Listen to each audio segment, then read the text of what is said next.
Hello, hello, hello. Welcome back to my channel. Happy New Year. Happy 2025.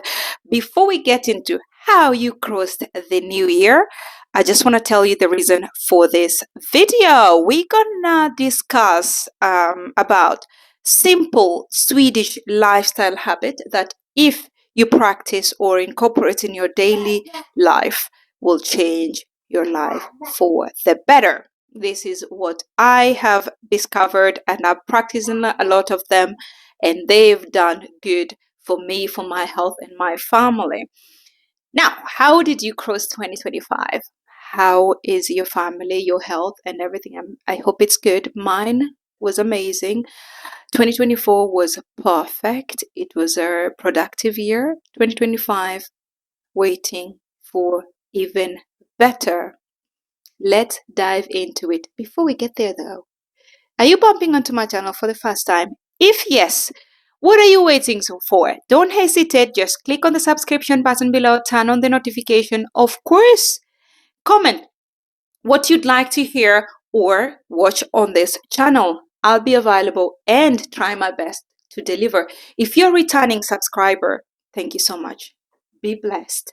And thanks for being consistent. I love you.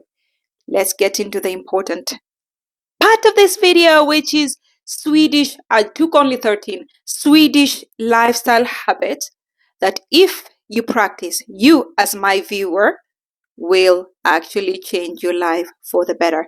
Maybe some of them you're doing them already. If you do, just let me know that yes, that one I am doing and it does 1, 2, 3 things for me, or it has done 1, 2, 3 things for me, or I find them useful or not useful. Let me know, okay? In the comment. Number 1, taking off your shoes at the door. Yes, this is like super Swedish culture. Really, really inside. Like if you get inside the house with the shoes, you hurt people. But I think it's really, really common sense for you to take off your outside shoes and then get in and take the indoor shoes. Usually padofles. In Greece, we call them padofles. It's like indoor slippers that you can use. I would say most Swedes don't get inside the house with the outside shoes.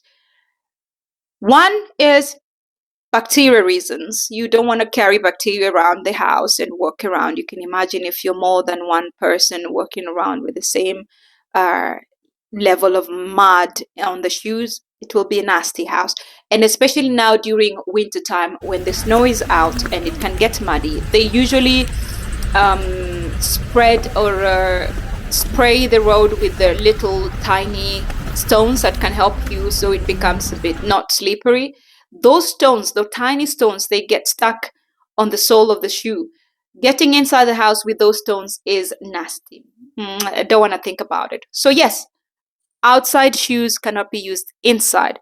It's not a common practice in Greece though, but in Kenya, you leave the shoes outside the door.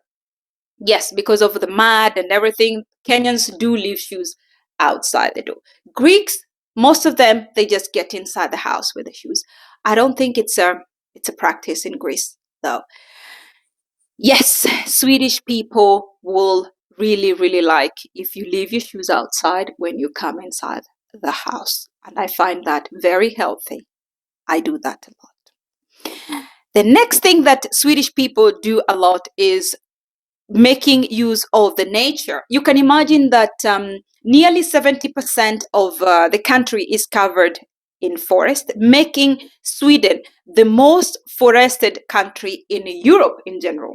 So yes, walking in the nature is something that I do very, very often. Even after this, I'm gonna go outside to get some fresh air, detoxify my mind, do a little bit of a mental therapy when you're around nature, when you disconnect from the city and it's quiet, you hear the birds, you feel the wind, the freshness and the smell of the soil, the smell of the trees and the nature itself really, really helps. So yes, Swedes do walk a lot in the nature and it helps with the weight maintenance as well. It helps with your health, physical health, and mental health, and emotional health all together. So make nature your best friend. If you have nature around your area, please don't hesitate to walk around and let me know, how do you feel? Does it help? It does help for me, though. It's very helpful. And I think if the entire world would make use of creating space for nature, that will be perfect.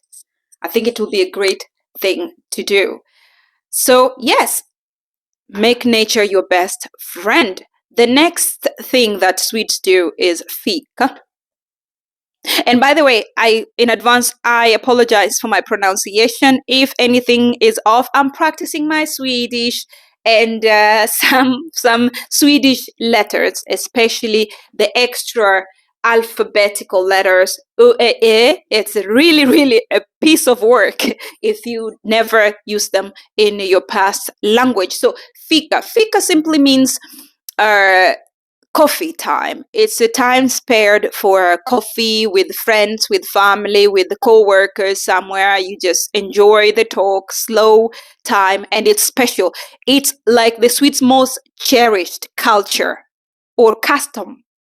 Most often enjoyed with just coffee and cinnamon buns. Yes, around just sit little friends collected together. In Greece, we call it's just coffee, yes, but there's a big but. In Greece, we have we say we go for coffee, but we have like a glass of wine or a bottle of beer. Yes, so it's not only coffee. It's something extra in Greece. I don't know about Kenya though. Why don't you tell me, Kenyans who are watching this? If I have Kenyan viewers, please let me know if Kenya has something like Fika, like coffee time with the family and friends and just chill. No work, nothing, nada, close the day. It's just about sit down and they cherish their Fika time.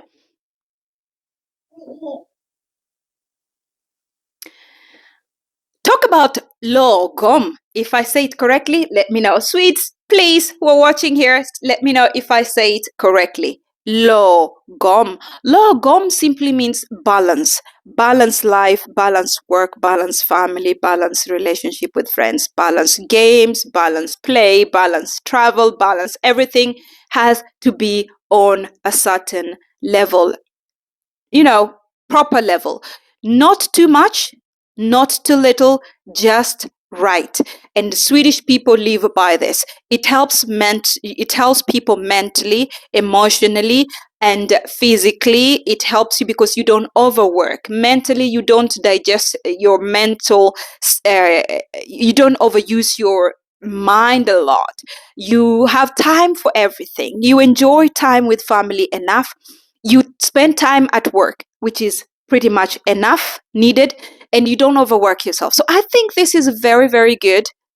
Very, very good. And every person needs to try Lagom. So please try to practice Lagom in your tomorrow's activity or your tomorrow's arrangement of your daily plan. Make sure you go and incorporate Lagom in your life and tell me, how does it work? Is it helping? Is it helping you to feel calm? And this is why you find a lot of Swedish people, they're really calm. Even when you sit down and talk to them, they're very calm and chilled, and you wonder, how do they do it? Yes, it's Lagom. Make sure everything is not overdone, not underdone. It's done right. I think, if I'm not wrong, if I'm not mistaken, it's more in the Scandinavian region a lot. Scandinavian people like to do things right amount. Yes, so balance in life. Work, study, socializing, and even relaxation has to be balanced. We have återbruket. Not sure if I pronounce it correctly as again. Återbruket. If I made any mistake in pronunciation, like I told you, my Swedish is getting there, slowly, slowly. Återbruket simply means second hand.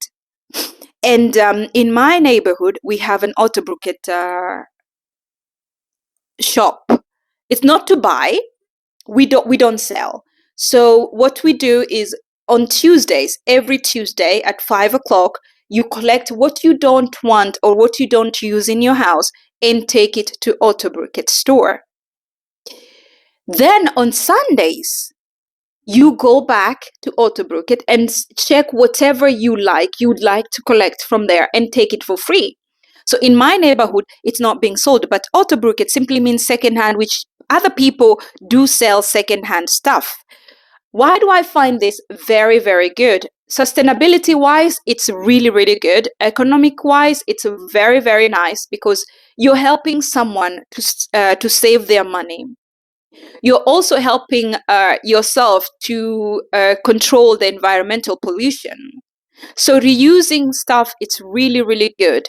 And the fact that you're giving it for free makes it even very good as a philanthropist, right? You become very good in sharing and for free. Yes, some people sell their secondhand stuff. But like I said, in my neighborhood, we just give it. Even yesterday, we collected my baby stuff, my baby clothes that she overgrew and toys that she doesn't want, and my clothes and my partner clothes, and we gave them to Återbruket. So if anybody would like them, they're in a good condition. If anybody would like to have those, they go to Återbruket on Sunday and see what they might like and what they want and pick. We do that sometimes for baby toys, yes. These kids, they grow so fast and they get rid of the toys really quick. So Återbruket is a lifesaver, financial saving, and you're helping your neighbor. You don't know what your neighbor is going through. Maybe they have money, maybe they don't. So yes, something like Återbruket can be very, very helpful to neighbors or people around your neighborhood.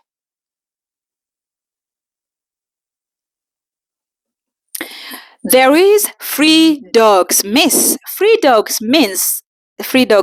Mys simply means cozy. Yeah, cuddling and cozy and nice.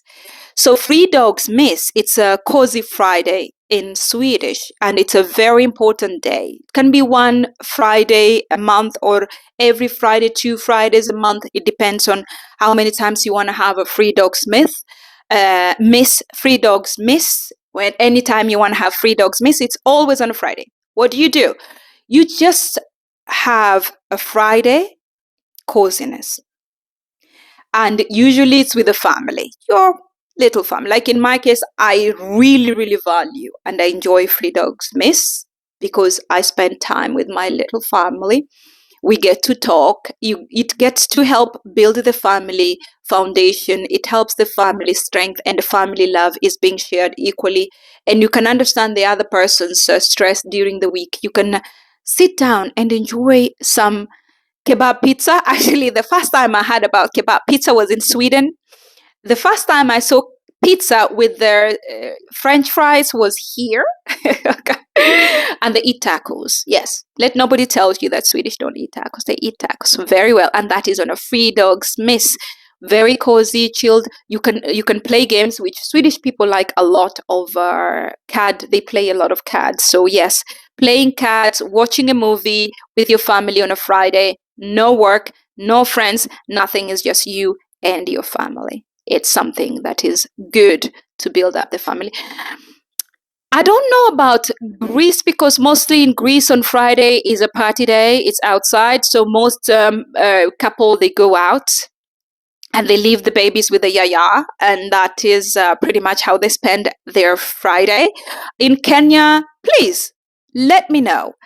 Do men chill on a Friday with their families and just have that moment of doing nothing, playing games with their kids, eating dirty? And for me, eating dirty means you order burgers, you eat a lot of souvlaki, pizza, kebab, and tacos. For me, it's a dirty food day. So it's the cheating day.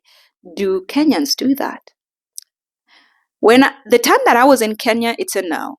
I never saw people, and I mean fathers, stay home and enjoy the moment with their family without disturbances. And what I saw is men go out on a Friday, getting drunk, come back completely wasted on a Saturday morning. So yes, comment below if you're a Kenyan and you can pretty much confirm that yes, Kenyan dads, they sit down on a Friday and have a fredagsmys.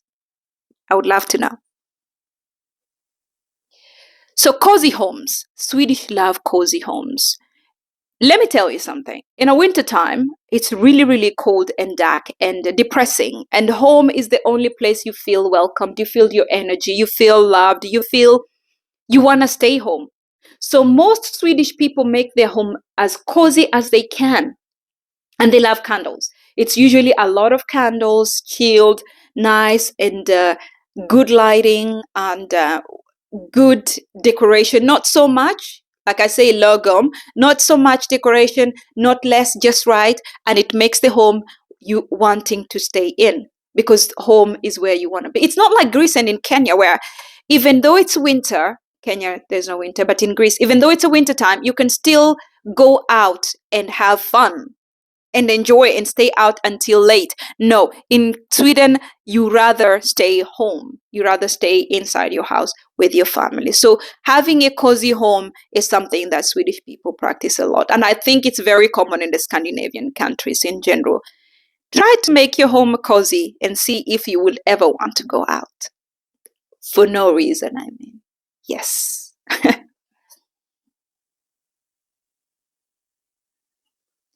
Talk about home plants. See, we have this baby of ours is grown now, and I have more up there. We embrace home plants, and it's very nice for air, clean air. It helps with the cleaning the air in the house. Actually, what I've discovered about home plants is it gets you to be very responsible and very active. Very responsible, very active, and you kind of fall in love with the plants. Sincerely, I'm not kidding. You fall in love with the plants, especially when you see them grow. You kind of feel like, oh my God, I've done something. I am doing something good. So if you don't have home plants, start with a little, cactus, a tiny cactus, and see how it goes. And then you will increase. And before you know it, you have a garden in the house. You have a jungle at home, which in our house, it's really, really, really nice, and it helps, and it brings this chill calmness. When you get inside the house, you feel at home. And Swedish people love plants in the house. They love plants in the house a lot. That one I will say a lot.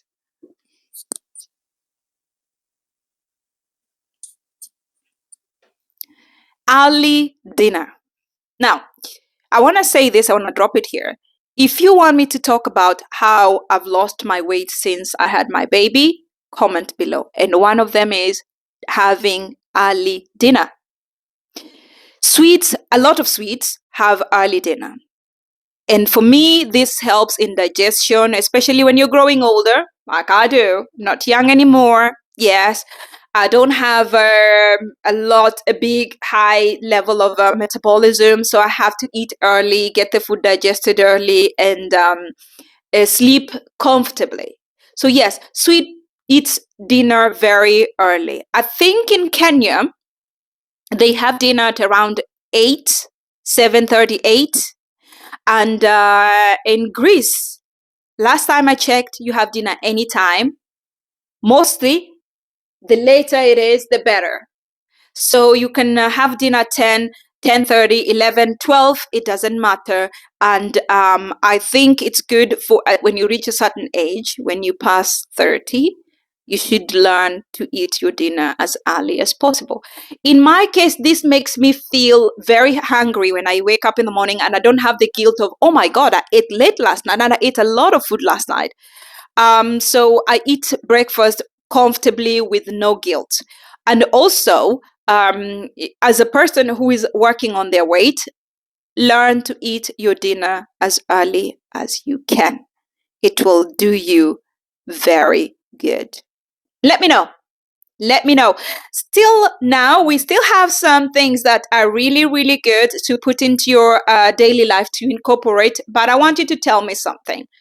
So far, what I've said, do you work on with anything at the moment? Is there something that works for you, and is it good, or is it something that is not changing anything on your life?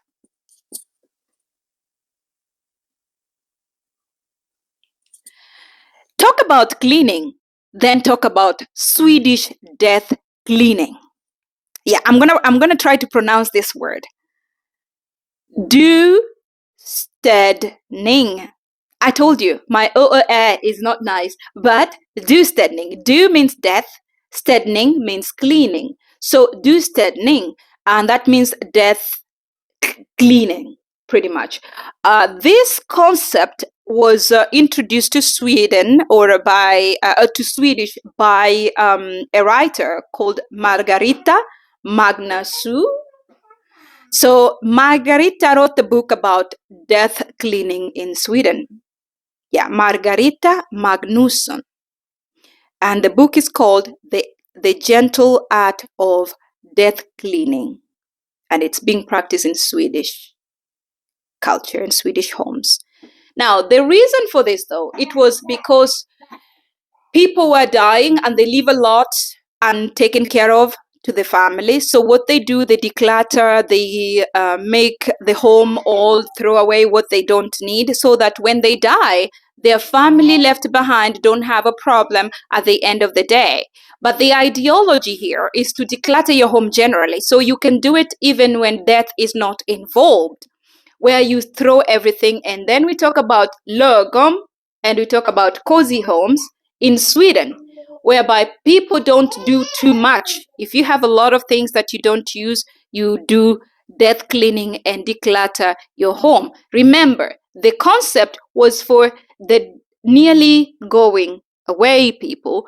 Clear everything from financial, everything, declutter the home, sharing, wheels and everything, to make everything clean before they die. But the ideology of this one for the living is to make your home a living place, nice and cozy, and take out what you don't need. So yes, practice Swedish death cleaning to make sure your home is not cluttered.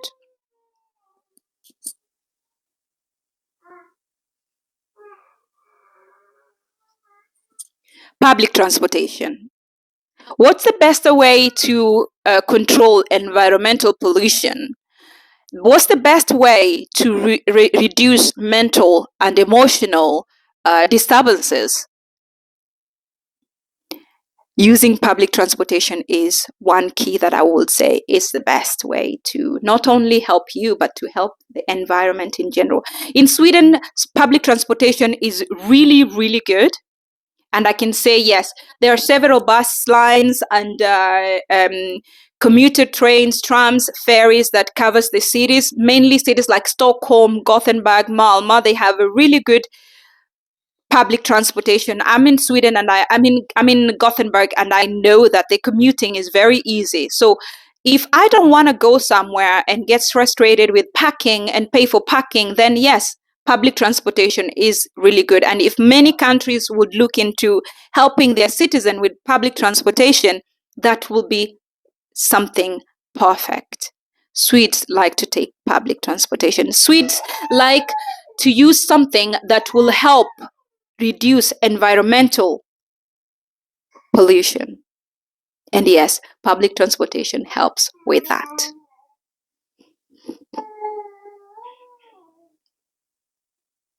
Talk about recycling. Swedish people like recycling. And for me, recycling is really, really good. Again, we are going back to the environmental check, your neighbor, you, yourself, and what you get in.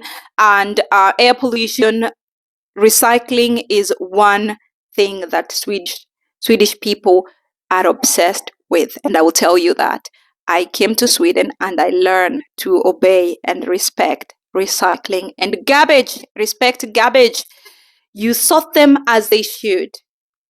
This helps you, helps me, helps the environment, and reusing of this garbage or trash to create energy is one thing that Swedish are working on. Actually, they're looking into having zero trash system, like zero garbage system, and that is one thing that they're really working hard on. The last thing, I don't know if this is going to be something that you will find useful or not, but for me, this is very useful, especially if you've been around people who smoke a lot. Greek people smoke a lot, and mostly smokers do not mind their surrounding. They never mind their surrounding. Swedish people like to use snus instead of cigarette. I find this very, very good. If any other country would adopt to snus, I think we will clear a lot of dirty air, beside, of course, looking into public transportation as well. But snus, I think, when I came to Sweden and I saw that people are using snus and not so many people are smoking, I was like, wow, that's really good. And the air in Sweden is really clean, to be honest. So since 2005, they dropped from 15% to 5.2% of smoking rate. You can imagine that, by using snus, especially in Greece. If snus can be introduced, oh my God, that will be perfect, because even kids at the age of 13, they're smoking. So if kids, yes, they do this. I know the kids are doing this because of the influence, probably influence from the family members. If you find a lot of family members are smoking, mostly in the house, and those smokes get, packed into the walls. What do you think? How would that house smell? If you haven't been with a smoker, especially a heavy smoker smoking heavy tobacco and has taken coffee, that's nasty. Guys, comment below what you think, what you find useful, and Happy New Year. Those are my points that I think very useful living with in a daily life, and I incorporate them. Besides snooze, I don't use snooze, of course. I would love to hear from you as well. Comment below. Don't forget to subscribe and turn on the notification if you haven't. Till next time, I love you guys.